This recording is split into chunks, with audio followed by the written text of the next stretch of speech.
할렐루야.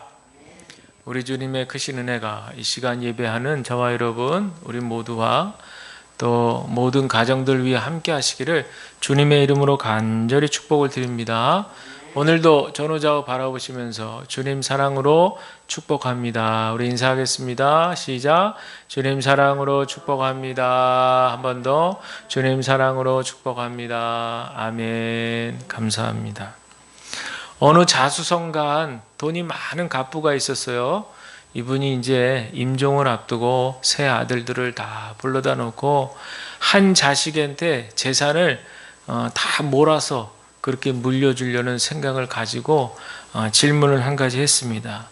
아버지가 죽거든 너희들은 무엇을 할 것인가? 이렇게 질문을 한 거예요. 그랬더니 큰아들이 대답을 합니다. 예, 아버지, 저는 아버지 그 많은 재산으로 아버지가 묻히게 될 그 무덤을 아주 화려하고 아름답게 그렇게 장식을 할 것입니다. 그렇게 대답을 했어요. 둘째 아들이 또 대답을 합니다.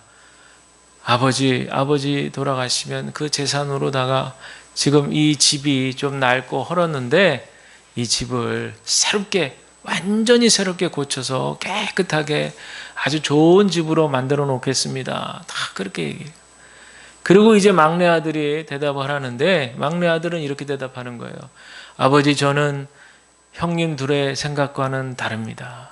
저는 아버지 그 많은 재산으로 지역을 바꿔서 저 산 너머에 좋은 땅이 있다고 하는데 우리 모든 가족들 또 친지 친척들 우리 모든 식솔들을 다 데리고 그 지역으로 옮겨서 새로운 땅에 새롭게 집을 짓고 거기서 새로운 계획을 세워서 새로운 인생을 살도록 하겠습니다. 이렇게 얘기를 하는 거예요. 그랬더니 아버지가 임종 직전에 내 모든 재산은 막내 아들에게 물려주겠노라 하고 임종을 했다는 얘기예요. 무슨 말일까요? 얘기를 들어보니까 이 막내 아들의 얘기가 가장 소망이 있다 이게 가장 비전이 있는 그런 이야기라는 얘기죠. 여러분, 사람들은요 작년보다 올해가 더 좋아지기를 바라죠. 그리고 지난달보다 이번 달이 조금이라도 더 나아지기를 바라요. 그리고 어제보다는 오늘의 삶이 조금 더 좋아지기를 바라는 그런 희망, 소망을 가지고 살아갑니다. 미국의 말슨이라고 하는 이제 심리학자가 계시나 본데 이분이 미국 사람들 3,000명에게 설문조사를 했대요. 뭐라고 물었냐면 당신은 왜 살아갑니까? 당신은 왜 삽니까? 이렇게 질문했더니 그 중에 94%나 되시는 분들이 어떤 대답을 했냐면 미래에 대한 소망 때문에 산다. 이렇게 대답을 했대요. 맞는 것 같아요, 여러분.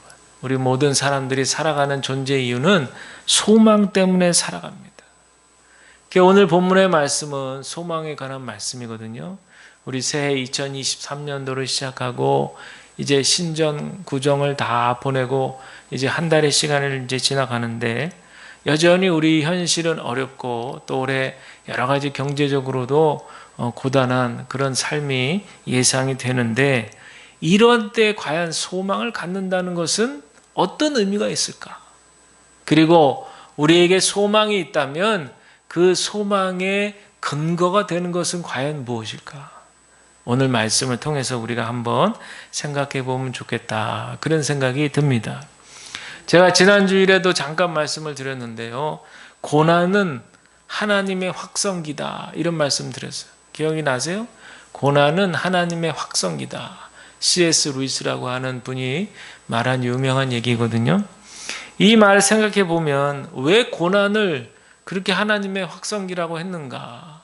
지난주에도 잠깐 설명드렸지만 인간이 참 평안하고 편안할 때는 그렇게 하나님의 음성을 듣지 않는다는 거죠. 하나님을 의식하지 않고 평안하고 편안하니까 내가 생각하고 내가 하고 싶은 대로 그렇게 산다는 게 인간의 본성이라는 거예요. 한껏 교만해지고 하나님을 의식하지 않고 지금 하나님이 나를 통해서 하시고자 하는 그런 깊으신 뜻이라든지 그 계획에는 관심을 갖지 않는다는 거예요. 그러니까 때때로 하나님께서는 우리에게 고난을 허락하셔서 높아진 마음을 낮추게 하시고, 그러는 가운데 하나님의 음성을 듣도록 때로는 고난을 허락하신다. 그래서 고난은 곧 변장된 축복이다, 가장된 선물이다, 이런 얘기들 하고, 결국에는 고난 속에서 우리는 소망을 발견하게 된다. 오늘 본문의 말씀은 바로 이 부분을 우리에게 설명해 주고 있는데, 오늘 말씀을 다시 한번 찬찬히 제가 읽어 드리겠습니다. 우리 주 예수 그리스도의 아버지 하나님을 찬송하리로다. 그의 많으신 긍휼대로 예수 그리스도를 죽은 자 가운데서 부활하게 하심으로 말미암아 우리를 거듭나게 산 소망이 있게 하시며 썩지 않고 더럽지 않고 쇠하지 아니하는 유업을 있게 하시나니 곧 너희를 위하여 하늘에 간직하신 것이라. 너희는 말세에 나타내기로 예비하신 구원을 얻기 위하여 믿음으로 말미암아 하나님의 능력으로 보호하심을 받았느니라. 아멘. 간단하게 설명드리면 우리에게 소망을 주신 그 근거는 어디에 있느냐? 우리에게 소망이 있다면 그것도 산소망, 살아있는 소망이란 뜻이죠. 산소망이 우리에게 있다면 그 근거가 되는 것은 뭐냐? 바로 하나님의 크신 자비로우심이라는 거예요. 우리에게 조그마한 소망이 있다면 그거는 우리 안에서 생성된 것이 아니고 하나님께서 베풀어 주시는 크신 자비로우심이라는 거예요. 그러면 그 하나님의 크신 자비로우심은 구체적으로 무엇이냐? 바로 그 하나밖에 없는 독생자 아들 예수 그리스도를 우리에게 내어주신 그 사건이죠. 바로 그 예수 그리스도께서 십자가에서 죽으시고 사흘 만에 다시 살아나신 이 부활의 사건이 바로 우리에게 살아있는 산 소망을 주고 있다라고 하는 겁니다.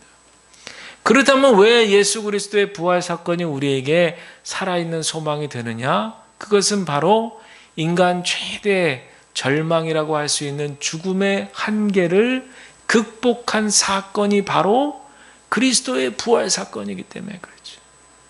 인류의 지금 아무리 과학기술, 첨단 과학기술, 의학기술이 발달해서 인간의 수명이 점차 늘어난다고 해도 죽지 않을 인간은 저를 포함해서 단 한 사람도 없는 거죠. 그런데 바로 그 인간의 가장 절대절명의 한계, 이 죽음, 가장 인간이 공포를 느끼고 인간이 가장 두려움에 휩싸일 수밖에 없는 가장 깊은 고난, 가장 큰 고통이라고 할 수 있는 이 죽음의 한계를 훌쩍 뛰어넘으신 분이 바로 우리 주님 예수 그리스도라는 거예요. 그래서 바로 이 예수 그리스도께서 죽음의 한계를 뛰어넘으셔서 부활케 되심으로 인해서 우리는 영원한 생명을 얻게 되는 거예요. 여기서 바로 우리에게 영원성이 담보가 되는 겁니다. 이 영원성이라고 하는 것은요, 썩지 않고 더러워지지 않고 낡아 없어지지 않는 그러한 유산을 물려받게 해준다, 그렇게 나옵니다.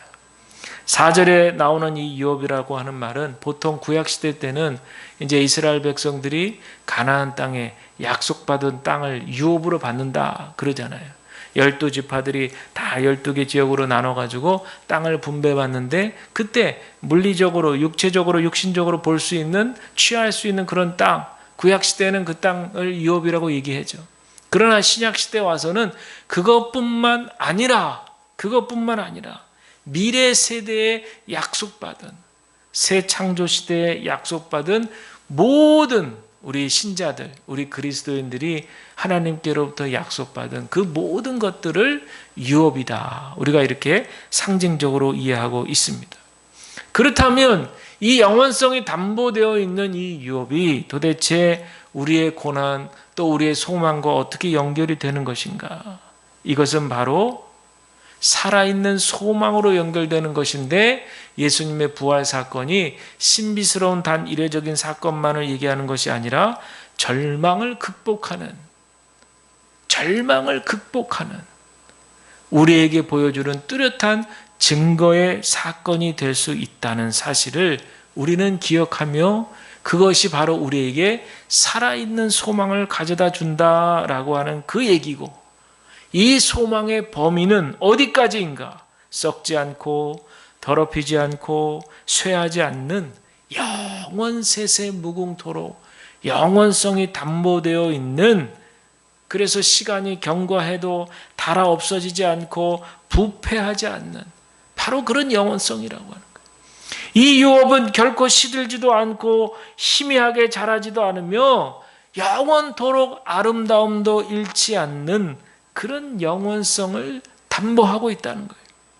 그러니 여러분, 우리가 갖게 되는, 우리가 소유하는 살아있는 이 소망, 산소망은요, 결코 얄팍하거나 얕은 수준의 것이 아니다라는 거죠.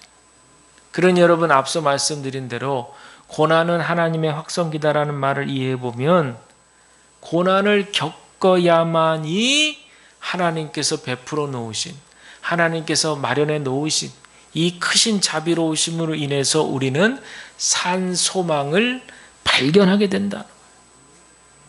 결국에는 고난, 소망, 이것이 함께 연결이 되어 있다라고 하는 것. 그러니 시편 기자가 고백한 대로 고난도 내게는 유익이라, 이렇게 고백하는 거죠. 고난도 내게는 유익이라. 이 고백이 여러분, 저와 여러분 함께 고백되어지시기를 주님의 이름으로 간절히 축복을 드립니다. 오늘 이 베드로서 전서도 그렇고 후서의 배경이 되는 것이 이 로마 제국의 핍박 시대거든요. 특별히 이때는 네로 황제, 여러분 역사 가운데 잘 아시겠지만 이 네로 황제가 얼마나 기독교인들을 괴롭혔는지 몰라요. 특별히 기독교인들을 없애려고 이 네로가 어떤 생각을 합니까? 일부러 몰래 밤에 방화 사건을 일으켜 놓고서는 그 범인으로 누구를 지목해요? 기독교인을 지목하는 거예요. 자기가 시켜서 어디다 불을 다 질러 놓고서는, 그리고 방화범이 누구냐? 이 도시를 불 질러 놓은 방화범은 누구냐? 찾아라. 그리고 아주 그냥 엄포를 내리고 말이죠. 그 범인을 잡으면 내가 가만두지 않겠다. 그리고는 그 범인으로 기독교인들을 지목하는 거죠.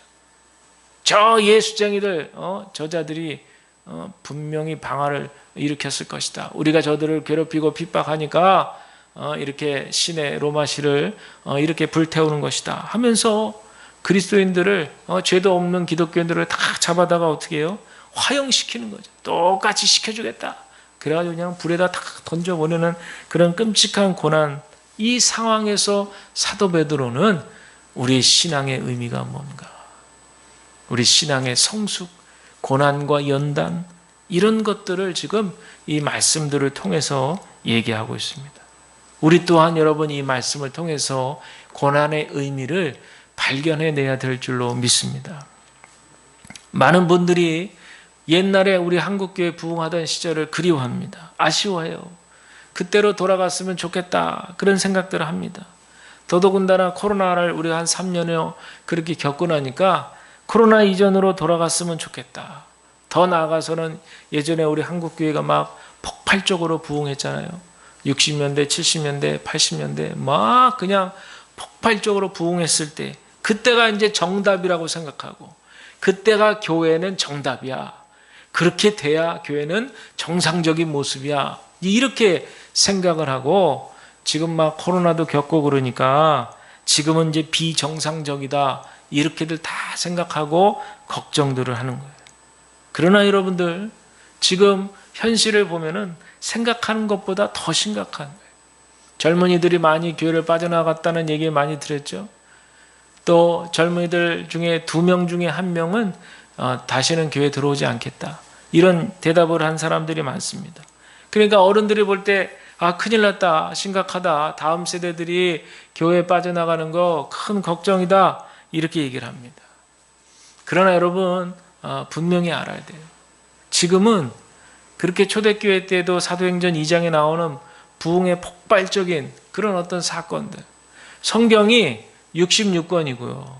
신약, 구약 다양한 내용이 들어있는데 사람들은 한계가 있는 게 뭐냐면 자기가 좋아하는 부분만 봐요. 성경도. 사람들 얘기도 자기가 듣고 싶은 말만 들어요. 다 듣질 않고 그 중에서 딱 잘라가지고 그 부분만 들어. 취하고 싶은 부분만 들어. 성경도 마찬가지. 자기가 좋아하는 부분만 맨날 읽어요. 맨날. 물론 그 부분도 하나님 말씀이지만 성경을 좀 전체적으로 봐야 되는데, 그러면 성경 전체를 보면 어디 부흥하고 성장하는 얘기만 있습니까? 이렇게 베드로서 같은 서신들을 보면은 박해받고 핍박받고 기독교인들이 죽임을 당하고 화형에 처해맞고, 그때는 부흥하고 성장이 아닌데, 그러면 그 부분은 안 읽고 그저 사도행전 2장만 읽으면서 왜 지금 우리는 이렇게 부흥 안 하느냐, 이렇게 얘기하는 것은 문제가 있다. 쉽게 말해서 하나님의 구원의 큰 역사를 보면은, 우리가 TBC 성경 공부할 때도 우리가 구약도 공부했지만 전체적인 하나님의 그런 구원의 여정 속에서 우리는 한 점의 시대를 지나가고 있는 거예요. 즉 하나님의 중심으로 생각해야지 우리 인간의 중심으로 생각해서는 안 된다는 거예요. 그러면 지금 제가 시간이 다 없어서 그거를 성경 쫙 시대적인 얘기를 다 할 저기는 없지만 시대마다 다 분명히 나타나는 모양들이 다르잖아요. 그럼 지금 우리의 시대는 어떤 시대냐? 성장도 맛봤고 우리가 축복도 경험했고 감사도 드렸고 했지만 어찌됐든 결과론적으로 우린 지금 코로나를 겪었단 말이에요. 지금은 우리가 우리 자신들을 돌아보고 이 땅의 교회들이 스스로를 돌아보고 우리 모든 그리스도인들이 다시 한번 우리가 하나님 앞에 다시 우리 자신을 성찰하고 또 반성하고 회개하면서 성숙한 그런 하나님의 자녀된 모습의 열매를 거두기 위해서 우리의 마음을 모아야 될 때가 바로 지금 이러한 때예요. 지금은 어느 때인가? 그 많은 성경의 내용 가운데 에스라 느헤미야 시대의 말씀은 또 왜 안 읽어요? 그 시대를 또 바라보면 바벨론 포로에서 돌아와서 무너진 성벽과 성전을 재건하고 수문학 광장에 백성들이 쫙 모였을 때 에스라가 말씀을 낭독하잖아요. 그 시대는 이제 선지자가 말씀을 일일이 낭독했잖아요. 그러니까 그 백성들이 말씀을 듣고 눈물을 흘리면서 회개하는, 하나님께로 다시 돌아가야겠다라고 마치 그냥 마음을 찢는 듯한 그런 심정으로, 간절하고 절박한 심정으로 하나님께 울부짖어 기도했던 바로 그 장면을 우리가 기억해야 돼요. 우리도 마찬가지입니다. 우리도 가난한 심령이 되어서, 가난하다는 게 굴욕적이다 그런 뜻이 아니잖아요. 간절한 마음이 되는 거죠. 하나님을 붙드는 그런 간절한 마음으로, 하나님 우리를 돌이키게 하옵소서, 우리를 보살펴 주시옵소서, 이 나라와 이 민족을 하나님 구원하여 주옵시고 자비를 베풀어 주시옵시고 이 땅에 온 교회들이, 이 땅에 온 그리스도인들이 빛과 소금의 역할을 잘 감당하도록 하나님 힘을 주시옵소서. 우리가 다시 한번 그렇게 기도해야 될 때가 바로 하나님이 우리에게 허락하신 살아있는 소망이다 라고 하는 사실을 여러분 기억하시기를 간절히 부탁을 드립니다. 베드로만 보더라도 보세요. 그가 예수님을 3년 반 죽자 살자 쫓아다녔을 때 여러분 굉장히 호기로운 모습을 우리가 성경에서 기억하잖아요. 굉장히 의가 앞섰어요. 그리고는 예수님의 오른팔로서 어떠한 일이 있어도 자기가 예수님을 지키겠노라는 뜻한 모습을 비춰주었죠. 제가 베드로를 직접 보진 않았지만 상상컨대 베드로 등치도 좀 있고 말이죠. 턱수염도 그렇게 야성미가 넘치는, 아마 팔뚝도 막 이렇게 굵고, 왜 한 30여 년 그렇게 어부로 살았으면은 팔에 근육도 있고 말이죠. 그랬을 거예요. 막 등치도 좀 있고 말이죠. 그러니까 제가 예수님을 지킵니다, 걱정하지 마세요 이러면서 아마 호기롭게 나왔을 거예요. 그리고 실제로 3년 반 동안에 그렇게 예수님을 수제자로 쫓아냈던 모습을 보면 꽤 듬직해 보였던 것도 사실이에요. 그러나 여러분 아시지만 베드로의 목에 로마 군병의 그런 창끝이 탁 들어왔을 때 그때 베드로 어떻게 합니까? 전 저 사람 몰라요. 3번이나 예수님을 부인하잖아요. 그렇게 호기롭고 용감해 보였던 베드로는 어디 가고 자기 목에 로마 군병의 창칼이 탁 들어오니까 자기 생명의 위협을 느낀 베드로는 예수님을 모른다고 하는 거예요. 여러분, 이 이야기가 과연 베드로만의 인생일까요? 과연 베드로만의 이야기일까요? 이 땅에 온 교회들 우리 모두가 거듭나야 될 분명한 이유를, 우리가 분명한 정확한 하늘의 산 소망을 가져야 될 이유를 우리에게 제시해주고 있다. 저는 그렇게 생각합니다. 며칠 전에 인터넷 뉴스 하나 보고 제가 기겁을 한 적이 있어요. 어느 기독교 연합 단체에서 발표를 하기를 지금 충남 천안에다가요 무려 137m 높이의 예수상을 세운대요. 이 137m는 아파트 45층의 높이에 해당됩니다. 그리고 그 예수상을 둘러싸고 주변에 6만여 평의 기독교 테마파크를 조성하는데 무려 들어가는 돈이요 1조 원입니다. 그래서 착공을 했어요. 그 착공 기사가 났던 거예요. 왜 이렇게 하나 기사를 읽어봤더니요, 코로나 지나면서 기독교가 많이 위축됐다고 이런 거를 만들어서 세상에 기독교가 죽지 않고 살아있다, 이것을 보여주기 위해서 지금 이 일을 추진하고 있다는 거예요. 제가 그 기사를 보고요 소스라치게 놀랐어요. 여러분은 어떠세요? 그 돈이면, 그 예산이면 이 사회에 어렵고 힘든 많은 이웃들에게 기독교 연합 단체들이 힘을 모아가지고 말이죠, 기독교의 이름으로 그분들을 얼마나 많이 도울 수 있지 않겠어요?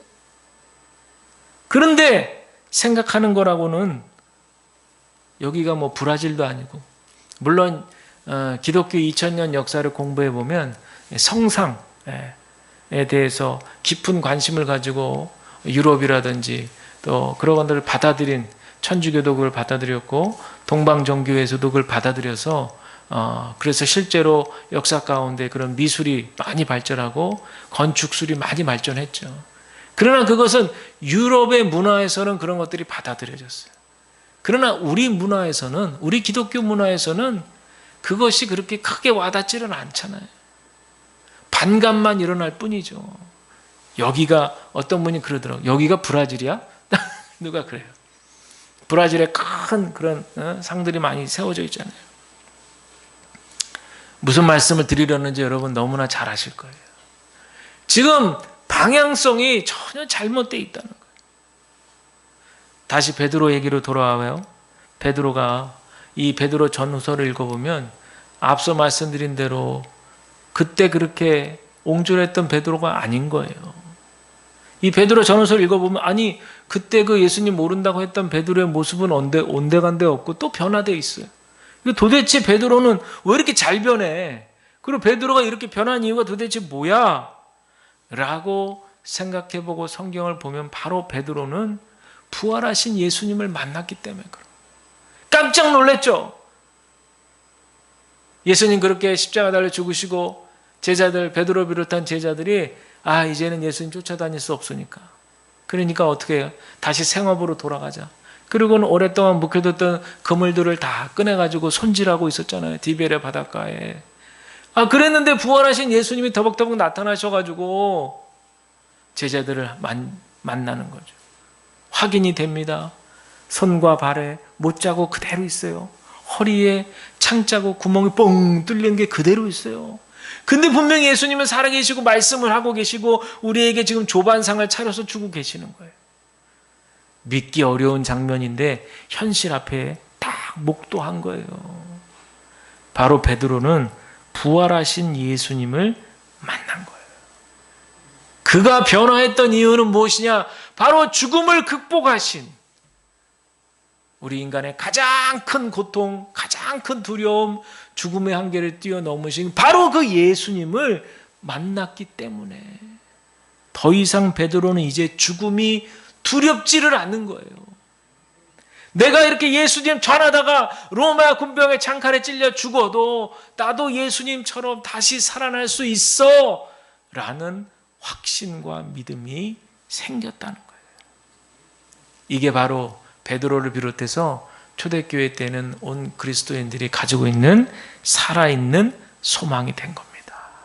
죽음 너머에 부활의 영광을 볼 수 있는 바로 그 믿음, 그게 바로 여러분들 살아있는 소망임을 기억하시길 바랍니다. 그래서 5절 말씀에 우리 하나님은 이런 믿음을 보시고 그분의 능력으로 우리를 보호해 주시며 마지막 때에 나타나기로 되어 있는 구원을 얻게 해 주신다, 이렇게 말씀해 주시는 거예요. 여러분, 이것이 바로 우리 하나님의 선물이요 우리를 향하신 구원의 계획이심을 기억하시기를 바랍니다. 하나님은 우리를 놓지 않으십니다. 하나님은 우리를 끝까지 붙드십니다. 그분의 능력으로 우리를 영원토록 보호해 주실 줄로 믿습니다. 영국의 신비가 중에 한 분인 노르위치 줄리안이라고 하는 분이 있는데, 이분이 활동했던 그 당시의 유럽 14세기인데요. 그 당시에는 십자군 전쟁 이후로 민생이 완전 파탄에 빠져 있었어요. 거기다가 흑사병이 유럽에 돌았잖아요. 그래서 유럽 전체 인구의 3분의 1이 다 죽었어요. 거기다 영국과 프랑스가 100년 전쟁을 치르고 또 농민들의 혁명을 일으키면서 유럽 전체가 아주 그야말로 혼란, 소용돌이 그 자체에 빠졌어요. 근데 이런 엄청난 암흑기인데 이 신비가인 노르위치 줄리안이 하나님께로부터 받은 계시의 내용이 나와 있는데, 뭐라고 계시를 받았냐? 그러나 모두가 다 잘 될 것이며 모든 것이 잘 된 것이며 모든 종류의 일들이 잘 될 것이다, 이렇게 계시를 받았다는 거예요. 너무 어이없지 않아요? 상식적으로 생각하면.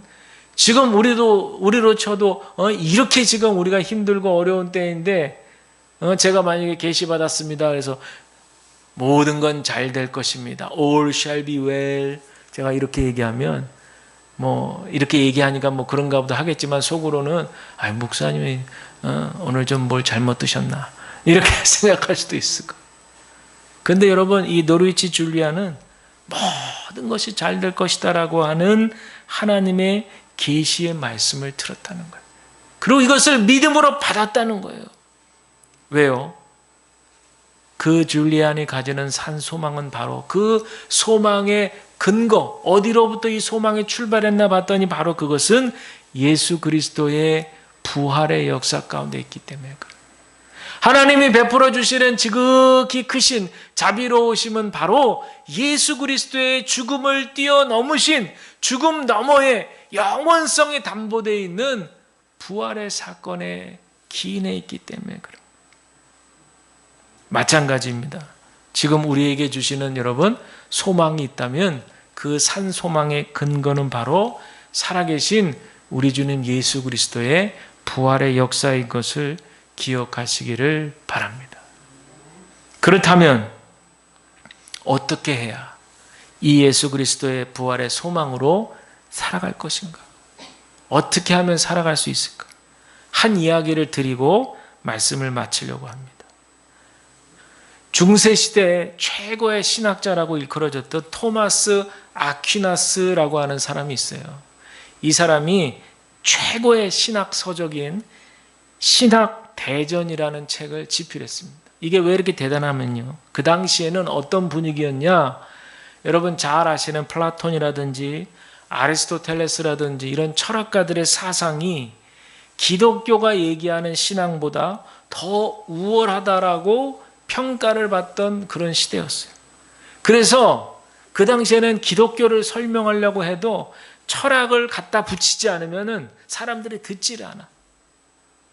그러니까 신학자들이 철학자가 되는 거예요. 그래서 철학 공부를 해가지고요, 그 사람들한테 복음을 전하기 위해서는 그들이 들을 수 있도록 철학적인 이야기를 갖다가 설명하는 거예요. 근데 이 바로 토마스 아퀴나스라고 하는 이 대단한 신학자는 바로 기독교를 전하기 위해서 철학을 사용하는데 그렇게 쓴 책들이 무려 60여 권이나 되는 책들을 쓰게 됐다는 거예요. 그런데 어느 날 주님께서 이렇게 애쓰고 노력하는 토마스 아퀴나스에게 나타나셨다는 거예요. 그래서 빛 가운데에서 말씀하십니다. 내가 너에게 무엇 해주랴. 이렇게 얘기했다는 거예요. 얼마나 좋은 기회예요. 여러분 만약에 여러분한테 우리 주님께서 빛 가운데 나타나셔서 내가 너에게 뭔가 해주고 싶은데 무엇 해주길 원하냐. 그럼 여러분 마음껏 얘기하실 수 있잖아요. 경제에 어려운 분들은 경제적인 거, 건강이 필요하면 건강, 또 우리 청년들은 앞으로의 그런 진로에 대해서 여러 가지 바라고 소망한 것들을 다 얘기할 수 있잖아요. 그런데 토마스 이 아퀴나스가 뭐라고 얘기했는지 아세요? 저는 오직 그리스도만을 원할 뿐입니다. 다르게 얘기하면 그리스도 외에는 아무것도 바라는 것이 없습니다. 왜 그랬을까요, 여러분?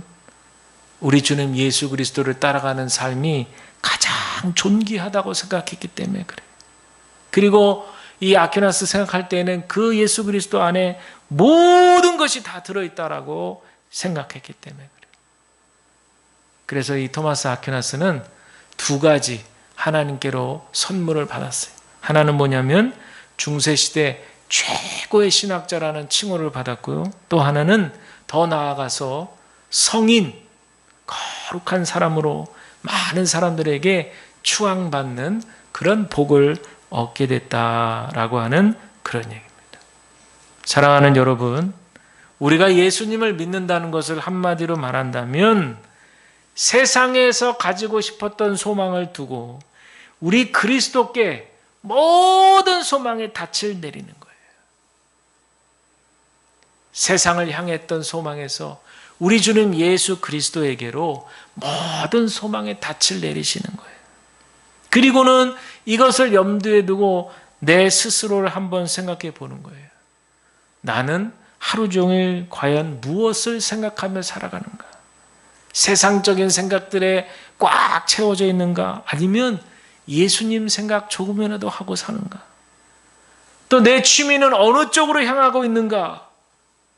아무도 보지 않을 때 나는 무엇을 하고 있고 내 마음은 어디로 향하고 있는가? 주일에 내 관심과 우선권은 어디에 있는가? 연예인들은 인기라는 소망을 붙들잖아요. 사업가들은 자본 획득이라는 소망을 붙들어요. 정치인들에게는 정권 획득이라는 소망을 붙들지만 우리 온 그리스도인들에게 가장 최고의 소망은 바로 예수 그리스도인 줄로 믿습니다. 저와 여러분의 참된 소망은 어디에 있습니까? 기도하겠습니다. 살아계신 아버지 하나님 감사합니다. 오늘 저희들을 붙들어 주셔서 우리 인생에